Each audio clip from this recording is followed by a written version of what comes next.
South Kijk, Korean, there's a zijn we ook eens mukbang vandaag- in Afrikaans. Ek kan met jou bet. Hierdie is die eerste video wat jy sien, 'n Koreaanse mens doen 'n mukbang in Afrikaans. Ek gaan nie Google Translate gebruik nie. As ek kan nie die woorde sê, ek gaan dit net doen. So ek gaan mukbang doen met my oggendete en vandag gaan ek 'n Koreaanse instant vinnig noodles eet. Jy noem dit chapaghetti, vinnig noodles met swart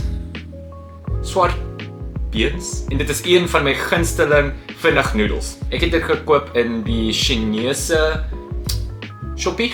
Ek gaan hierdie eet met my ma se kimchi. Jy kan dit verkoop in momskimchi.co.za. Hierdie kimchi is fermented, so dit is baie goed vir jou maag. Dit het baie probiotics. Met hierdie chapaghetti, ek het 2 eiers vir die proteïen, want ek moet my proteïen eet. Kyk en hierdie vinnige noodles, dit lyk baie lekker. Ek gaan dit eet net so, met geen kimchi nie. En Koreaanse mense slurp, so dit is normaal, so en dit is nie offensive nie. En before jy eet, jy moet sê 잘 먹겠습니다, which means ek sal lekker vreet. Ek dink nie Suid-Afrikaanse mense weet van hierdie wat hierdie quick noodles is nie, want mense weet van buldak, shinramen, maar jy moet regtig hierdie try. Dis baie lekker. Dit broe,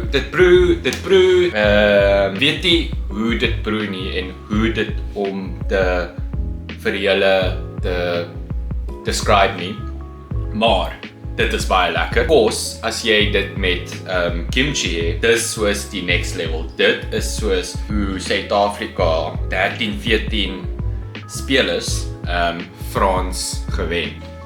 Regtig proe soos 'n engel het op my tong gepiepie. Ek wil net doodserieus sê, julle moet regtig hierdie proe. Mense, vandag was so baie moeilik. Ek het bene gedoen by die gym en werk was rof, so ek het gedink om myself te treat. Dis hoekom ek eet hierdie.